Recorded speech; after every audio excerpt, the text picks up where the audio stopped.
Hello दोस्तों, मैं Sheikh Iqbal. Elite academy के प्लेटफॉर्म पर आपका बहुत बहुत स्वागत है। आशा करता हूँ आप स्वस्थ होंगे, मस्त होंगे और जीवन में कुछ नया सीख रहे होंगे और कुछ नया कर रहे होंगे।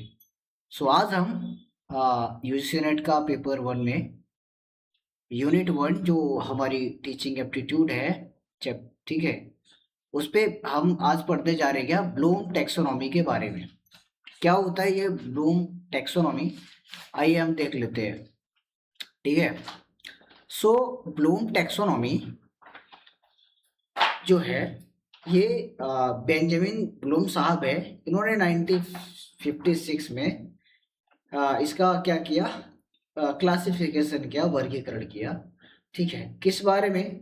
एक शैक्षिक ढांचा बनाया उन्होंने और उस माध्यम से उन्होंने बताया कि कैसे जो लर्निंग का प्रोसेस होता है ना, सीखने की प्रक्रिया, ठीक है, उसमें जो थिंकिंग स्किल होती है कैसे कैसे और किस स्तर तक विकसित होती है, उसको इन्होंने बहुत ही सरलता से समझाया।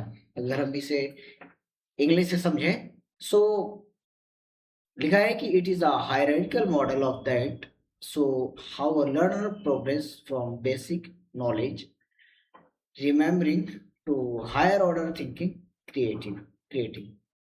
सो आप ही समझ ही गए होंगे कि कैसे एक हायरार्किकल मॉडल बनता है और कैसे हम चीज़ों को सीखते हैं।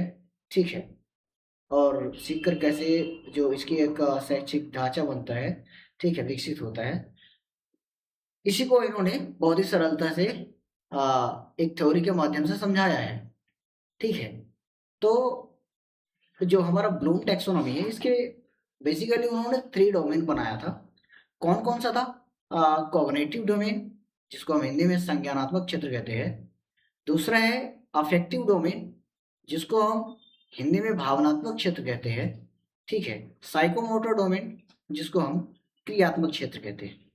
तो जैसा कि अब हम दोनों लैंग्वेज में कवर कर रहे हैं, तो आप इसको बहुत ही सरलता से समझ रहे होंगे कि कॉग्निटिव डोमेन मतलब संज्ञानात्मक। ठीक है। जिसमें हम बेसिकली रिलेटेड किससे रहता है?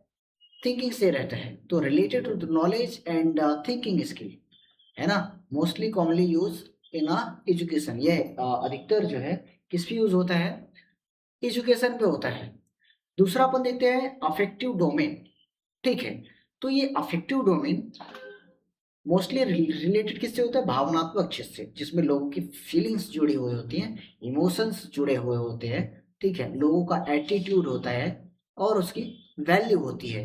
फॉर द एग्जाम्पल अगर हम देखें तो लोगों का जो रिस्पेक्ट होता है, सम्मान होता है, सेल्फ रिस्पेक्ट होता है, आत्मसम्मान होता है। ठीक है। इंटरेस्ट होता है, लोगों का इंटरेस्ट होता है ना अपना अपना, कि भाई मैं सर जैसे पढ़ा रहे हैं, आप पढ़ रहे हो तो आपका इंटरेस्ट है कि मुझे ये पेपर 1 क्वालिफाई करना है। और मोटिवेशन हो गया, प्रेरणा। ठीक है। सेल्फ मोटिवेशन, स्व प्रेरणा। इसके बाद हम देखते हैं किसको? साइकोमोटर डोमेन को, जो होता है क्या, हिंदी में क्या कहते हैं इसको? क्रियात्मक क्षेत्र। ये मोस्टली रिलेटेड फिजिकल स्किल से होता है और जो हमारा एक्शन होता है। ठीक है। एक्शन तो आप समझ ही रहे होगे। ठीक है। जैसे हम कोई भी रिसर्च कर रहे हैं, रिसर्च में कुछ प्रॉब्लम आ रही है, उसको समझने के लिए जो भी हम एक्शन लेते हैं। ठीक है। एग्जाम्पल अगर देखें तो जो साइकोमोटर डोमेन होता है मोस्टली राइटिंग में, अब चूंकि ये स्किल का पार्ट है, ठीक है, तो स्किल के अंतर्गत क्या आता है? राइटिंग आता है, ड्राइंग आता है ना, प्रैक्टिकल वर्क आता है। इस तरह से जो है हम साइकोमोटर डोमेन पर इस चीज को रखते हैं।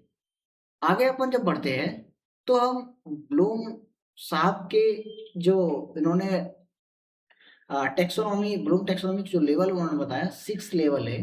ठीक है। एक तो 6 लेवल तो है, बट इसके 2 थ्योरीज है। एक तो ओल्ड वाली है और दूसरी अभी जो रिवाइज हुई है। रिवाइज कब हुई है? 2001 में। ओल्ड वाला कब है? 1956 में, 1956 में। तो माय डियर स्टूडेंट्स, हम इस पे अपन देखते हैं ओल्ड वाले में। तो सबसे पहला जो आता है नॉलेज आता है, ठीक है, जिसको ज्ञान कहते हैं। फिर इसके बाद कॉम्प्रिहेंशन आता है, फिर इसके बाद एप्लीकेशन आता है, फिर इसके बाद एनालिसिस आता है, फिर इसके बाद सिंथेसिस आता है और लास्ट में इन्होंने डाल के रखा है इवैल्यूएशन। बट जब रिवाइज्ड वाले में आता है, रिवाइज वर्जन इसका आता है, तो वो नॉलेज को जो है नॉलेज की जगह रिमेम्बरिंग कर देते हैं, रिमेम्बर। कॉम्प्रिहेंशन की जगह क्या कर देते हैं, अंडरस्टैंड। ठीक है, क्योंकि कॉम्प्रिहेंशन जो है बेसिकली एक है वही, बट कॉम्प्रिहेंशन की जगह अंडरस्टैंडिंग कर दी है। बाय द वे देखो, क्वेश्चन पेपर में आपको देता है क्या, कॉम्प्रिहेंशन दे दिया, कॉम्प्रिहेंशन दे दिया, फिर कुछ को क्वेश्चन दे दिया, सॉल्व करता है। इससे एग्जामिनर आपके जो अंडरस्टैंडिंग लेवल को वो समझ जाता है एक कॉम्प्रिहेंशन देकर। इसके बाद एप्लीकेशन आता है, उसको बाद में उन्होंने अप्लाई कर दिया। ठीक है, इसके बाद एनालिसिस था तो उसको एनालाइज कर दिया, सिंथेसिस था तो उसको इवेल्युएट कर दिया, और जो इसमें इवेल्युएशन था उसमें डाल दिया इन्होंने क्रिएट। तो इसको माय डियर स्टूडेंट्स, जो हमें, क्योंकि इस यहाँ से क्वेश्चन बहुत बनते हैं, है ना, वो ऑर्डर में लगाने के लिए दे देता है, तो हमने कुछ शॉर्ट ट्रिक बना के रखी है, इसको आप याद कर लीजिएगा, ताकि हम जब क्वेश्चन सामने देखें तो प्रॉब्लम ना जाए।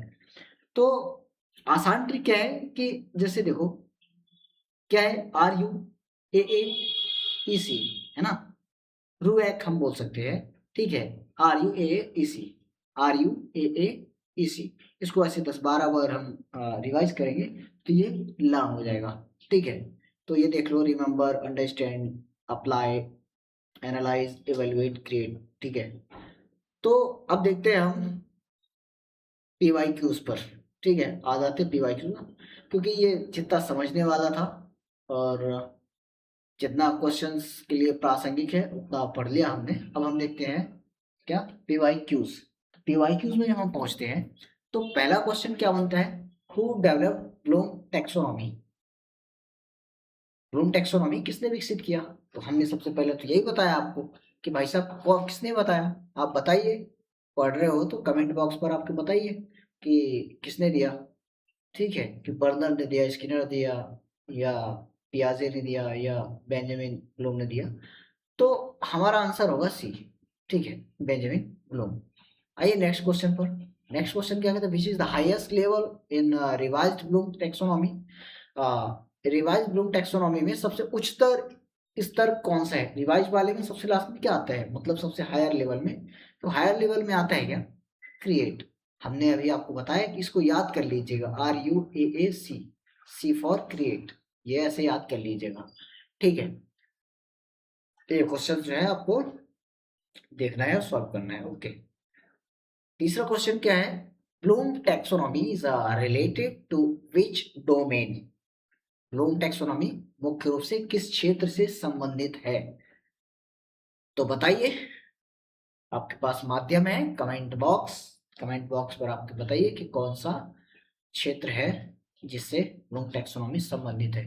कॉग्निटिव है कि अफेक्टिव है कि साइकोमोटर है, या चौथा ऑप्शन हमारे पास है D for delta, all of the above. Okay, तो हमने आपको बताया है कि ब्लूम टैक्सोनॉमी में थ्री जो डोमेन है कौन कौन सा है, कॉग्निटिव है और अफेक्टिव है, देख लो यहाँ पे एक मिनट, अफेक्टिव है और साइकोमोटर है, मतलब तीनों है। तो डी फॉर डेल्टा हमारा क्या हो जाएगा, आंसर हो जाएगा। ठीक है, इसके बाद हम पहुंचते हैं नेक्स्ट क्वेश्चन पर। नेक्स्ट क्वेश्चन, एक जस्ट अ मिनट, क्या है, अच्छा ये तो हो गया। Understanding level include which is the following. Understanding स्तर में किस स्तर में शामिल है, मेमोरीज, एक्सप्लेनिंग, क्रिएटिव, जजिंग।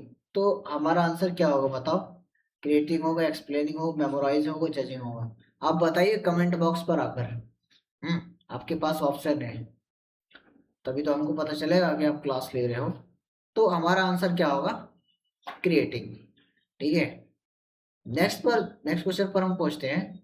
तो सीधे सीधे आ जाता है, arrange the level of in correct order revised Bloom's. ठीक है, तो रिवाइज जो हमारा ब्लूम थ्योरी है उसको हमको बताना है, तो हमने आपको बताया था कि इसको याद कर लीजिएगा, तो आप याद कर लेना। ठीक है, यदि याद हो तो आप कमेंट बॉक्स में बताइए कि कौन सा क्रम सही होगा। अप्लाई, रिमेंबर, क्रिएट, एनालाइज, की remember, understanding, apply, analyse, evaluate, create, या अंडरस्टैंड, अप्लाई, रिमेंबर, एनालाइज, या क्रिएट, इवेलुएट, एनालाइज, अप्लाई। तो माय डिस्टेंस कौन सा आएगा, यहाँ पे लिख लो RUAAEC। आप ऐसे कई बार लिख लोगे ना तो वो याद हो जाएगा, प्रॉब्लम नहीं जाएगी, ठीक है। तो देख लो RUAAEEC, तो ये हमारा हो जाएगा करेक्ट आंसर, डी नंबर, ठीक है। तो आज की क्लास हम यहीं पर समाप्त करते हैं। क्लास यदि आपको प्रोडक्टिव लगी हो, अच्छी लगी हो, तो चैनल को हमारे जो हमारा इनलाइट प्लेटफॉर्म है उसको क्या कीजिएगा, लाइक कीजिएगा, दोस्तों में शेयर कीजिएगा, कमेंट कीजिएगा, कमेंट करके बताइएगा क्लास कैसी रही, ठीक है। और सब्सक्राइब नहीं किया है यदि आपने तो सब्सक्राइब कीजिएगा। थैंक यू सो मच, मिलते हैं हम आपको नेक्स्ट क्लास पर, नेक्स्ट लेक्चर पर।